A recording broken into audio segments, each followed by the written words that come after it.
Հայաստանը աշխարհի ամենաանվտանգ երկրներից մեկն է, առանձնապես ծանր հանցագործությունների թիվը աճել է 10 անգամ։ 2018 թվականից մինչև այսօր Հայաստանում 220,000 հանցագործություն է տեղի ունեցել, քրեական վարույթների ընդամենը 1%-ն է հակակոռուպցիոն։ Եվ հիմնական նպատակը, որպեսզի ընդդիմախոսներին լռեցնեն։ Մենք տեսնում ենք, թե ինչքան վենդետաներ կան, ինչքան սպանություններ կան մեր երկրում։ Տարեկան 7000 մարդու ձերբակալում են Հայաստանում։ Դա երկաթե մուրճ չի, դա ձեռնաշղթաներ են հայ ժողովրդի համար, ուժային կառույցները պետք է զբաղվեն իրենց հիմնական գործունեությամբ։ Բարև ձեզ, այսօր խոսելու եմ ազատության մասին։ Հայաստանը աշխարհի ամենաանվտանգ երկրներից մեկն է, քանի որ հայ ազգը չունի բնական մղում դեպի հանցագործությունները։ Եթե մենք համեմատենք 2018 թվականին եւ հիմա, առանձնապես ծանր հանցագործությունների թիվը աճել է 10 անգամ։ Ես ունեմ իմ կարծիքը, թե ինչու է դա տեղի ունեցել եւ ուզում եմ կիսվել ձեզ հետ։ Իմ կարծիքը նրանում է, որ մեր ամբողջ ուժային կառույցների պոտենցիալը ուղղորդվում է քաղաքականապես ոչ իշխանական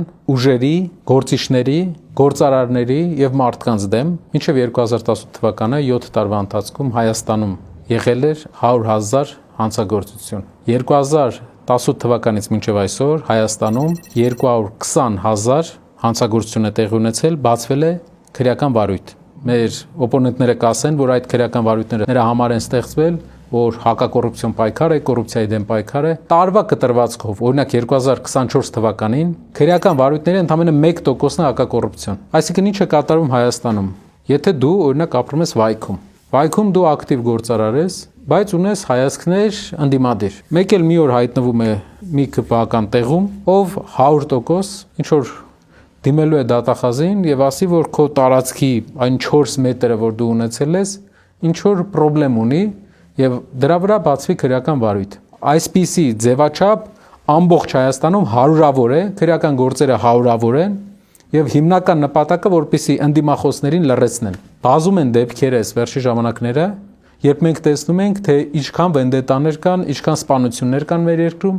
եւ հիմնական պատճառը ուժային կառույցների չզբաղվելն այդ գործերով, այլ նրանք զբաղվում են օրինակ Էջմիածնի ընտրություններով։ Մյուս բանը բերթերի եւ կալանավորված մարդկանց վիճակն է եւ նաեւ ձերբակալվածների։ Վերջի 7 տարում ձերբակալվածների թիվը մեր երկրում աճել է 7 անգամ։ Տարեկան 7000 մարդու ձերբակալում են Հայաստանում։ Իսկ 2018 թվականին իրենց առաջի տամ ընդամենը 900 հոգի ձերբակալվել։ Մեզ ցույց են տալիս երկաթե մանդատ։ Անգամ աշխատանքային ժամին աշխատանքային նկար են գցում երկաթե մուրճը նկարի մեջ։ Դա երկաթե մուրճ չի, դա